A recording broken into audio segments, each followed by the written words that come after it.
Fatoumata and her husband Modu settled in the serene riverine village in the Gambia.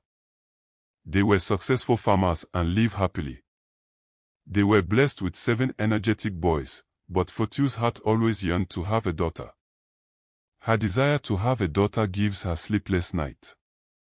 One fateful day, driven by her deep desire, Fatou'S went to the riverside to plead with the river goddess for a female child, and she promised to dedicate the child to the goddess if her wish was granted.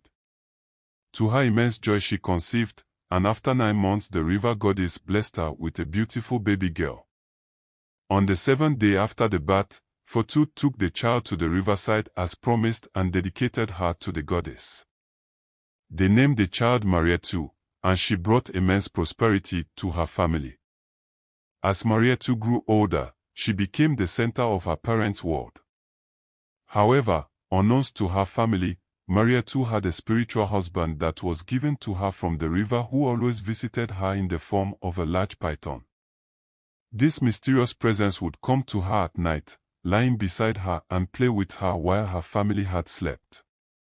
This has been going on for many years without the family knowledge, and she found joy being around this large python. Marietou, now a young, beautiful, elegant lady with a ravishing smile, was the talk of the village. Every man from far and near wanted her to be their wife, but her defiant refusal coupled with her disdain towards her suitors always gave her parents a deep concern. Many times she had been caught laughing and talking to an invisible being. One fateful day, a young powerful warrior from the neighboring village who is a successful hunter and farmer came to sought for Mariette's hand in marriage, but he was met with a very hard defiance from Marietou. She shouted, "No, I can't marry you. I am not interested in any man with her eyes red like burning fire." The young warrior was unperturbed, and his determination to make Marietou his wife was unmatched, unlike the other men in the village. The warrior sensed something was unusual about Marietou. He thought to himself there must be a secret behind Mariette's disdain towards men and especially getting married. He made some consultation from a herbalist who told him everything about Marietou. The herbalist told the warrior that to have Marietou as his wife would be a huge blessing to him, as he would become extremely powerful and undefeatable, but the obstacle is beyond what any man can just overcome. Blood, sweat and sacrifice will be needed to achieve this. He told him to be patient, that something is about to happen to Marietou which would help the warrior achieve his heart desire. Marietou's spiritual husband sensed there is an impending danger looming and he might lose his precious wife if he didn't act fast. Visited Marietou as usual. Modu woke up in the middle of the night when he overheard Marietou giggling. He entered into her room suddenly and turned on the light, only to find a massive python beside Marietou. In a fit of panic, he grabbed the cutlass to strike the snake. "Stop, father," Marietou cried out. "Don't kill him." But Modu, driven by fear and the need to protect his daughter, struck the python. The snake was killed. Immediately the snake died. She fell down and became gravely ill, and, on the 7th day, she called her younger brother she loved the most to her side. "I will be traveling, my brother," she said softly. "You won't see me anymore." Fatoumata, overhearing this, shouted, "Traveling? Where are you going, Marietou? You've never traveled before." Her mother, Fatoumata, took her to various healers, but Marietou refused to take her medication. Even when she did, the medicine seemed to lose its power. In their grief and quest to save their precious daughter, Modu and Fatoumata sent a message to the warrior who wanted to marry Marietou and narrated the situation so he could help them.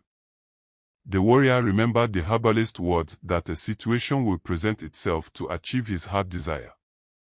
He knew this is the perfect time to show how much he loved Marietou and he can do anything to save her life.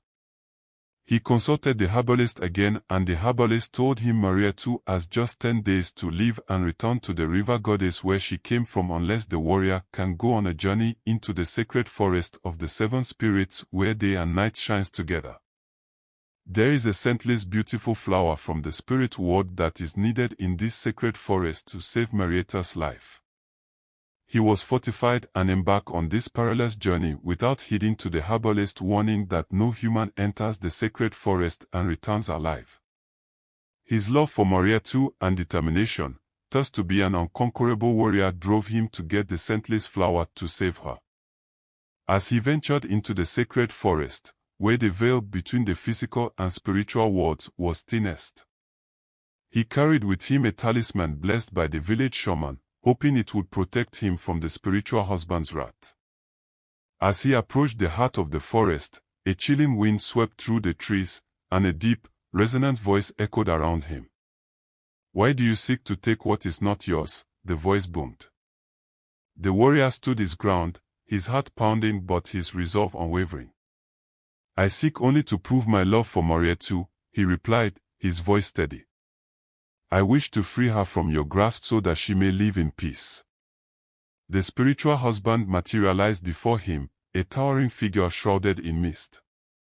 "Love is not enough to break the bonds that tie her to me," the spirit said.